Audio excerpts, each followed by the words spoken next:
নমস্কার বন্ধুরা, আজ তোমাদের জন্য নিয়ে চলে এসেছি নতুন দুর্গাপুজো শুরু হয়ে গেছে। আর বাঙালিদের জন্য তো মহালয়ার অনেক আগে থেকেই আই গেস দুর্গাপুজো শুরু হয়ে গেছে, বাট আমাদের আজকের থেকেই শুরু হলো। সুতরাং আজকে ষষ্ঠী পুজো। তো আজকে আমি তোমাদের সাথে শেয়ার করবো যে আমি আমার ষষ্ঠী পুজোটা কিভাবে কাটালাম, কোথায় কোথায় ঠাকুর দেখতে। এই দেখো, আমাদের পুজোর একটা রিচুয়ালই বলতে পারো যে প্রত্যেক পুজোতে আমরা হাতে মেহেন্দি অবশ্যই করি। আর এই মেহেন্দিটা দিদি করে দিয়েছে, কেমন লাগলো অবশ্যই কমেন্ট করে জানিও। ও আমাকে ডেকেছে আমার মেহেন্দিটা দেখানোর জন্য। এই যে আমার মেহেন্দি, আর ওই হাতে এটা হচ্ছে আমি করেছি, এটা হচ্ছে ও করেছে। ওই জন্য আমাকে ইনভাইট করেছে শুধু মেহেন্দি দেখানোর জন্য। ওই হাতে টাটা।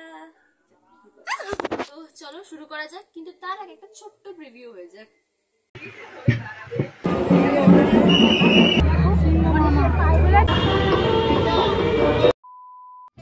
আজকের এই সুন্দর ষষ্ঠী পুজোর সকালে আমি, আমার দিদি আর আমার মা চলে এসেছি পাড়ার যে প্যান্ডেল হয়েছে সেখানে।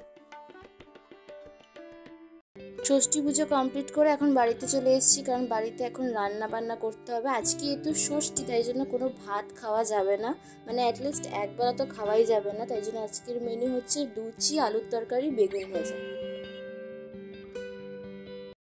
বিকেল হয়ে গেছে, এখন আমি, আমার দিদি আর আমার জামাইবাবু বেরিয়ে পড়েছি ঠাকুর দেখার জন্য। ঠাকুর দেখতে আসবার কিছু খাবো না তাই হয়, তাই জন্য প্রথমে আমাদের খাবার পর্ব স্টার্ট করলাম ঘুগনি দিয়ে। এইটা হচ্ছে আমাদের এখানে যে ওয়েলকিন আছে তার সামনেই ঠিক এই ঠাকুরের প্যান্ডেলটা প্রতি বছর হয়। আর অনেস্টলি খুব সুন্দর থিম করে।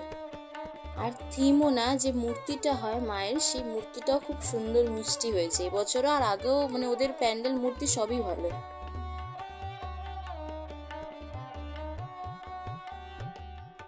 এখানে দেখো চারপাশে কত সুন্দর মেলা বসেছে, আর এখানে একটা কনসার্টও হচ্ছিল। এটা আগে কখনো দেখিনি, ফার্স্ট টাইম এরকম দেখলাম, কনসার্ট টাইপের করেছে। এখন আমরা পৌঁছে গেছি নবদুর্গার প্যান্ডেলে। অনেস্টলি প্যান্ডেলটা প্রত্যেক বছর কিছু আলাদা করে। এই বছর এদের থিম, মানে প্যান্ডেলটা সাজিয়েছিল ঝিনুক দিয়ে, মানে সামুদ্রিক ঝিনুক, শঙ্খ, এইসব দিয়ে।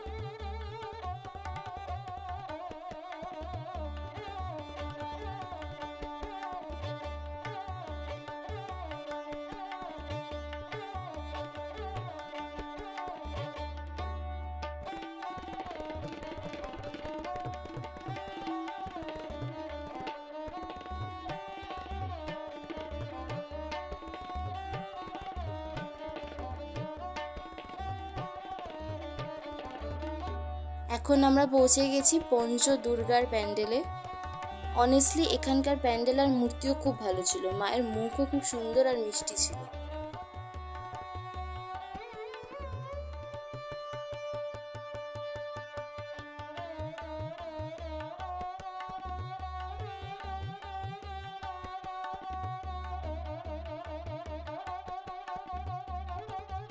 নবদুর্গার মতো পঞ্চদুর্গার এখানেও খুব সুন্দর মেলা বসেছিল, অনেক রাইডস ছিল, খাবারের দোকান ছিল।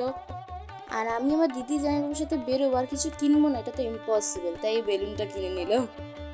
এখন আমি পৌঁছে গেছি আমার প্রাক্তন স্কুলে, আর এখানে প্যান্ডেল আর ঠাকুর দুটোই অসাধারণ হয়েছিল। মায়ের ছোট্টখাট্ট যে গঠনটা খুব মিষ্টি দেখতে লাগছিল। এখন আবার পেট পূজার পালা, তাই আমরা নিয়ে নিয়েছি ভেজ চাউমিন, আর খুব টেস্টি হয়েছিল। বাড়ি ফিরে এখন ইন্ডিয়া ভার্সেস পাকিস্তান ম্যাচ দেখতে দেখতে আইসক্রিম খাচ্ছি। বন্ধুরা, আজকের মতো এই ব্লগটা এখানেই শেষ হলো। কেমন লাগলো কমেন্ট করে জানাতে ভুলো না, লাইক, শেয়ার আর সাবস্ক্রাইব করতে ভুলো না। Stay safe,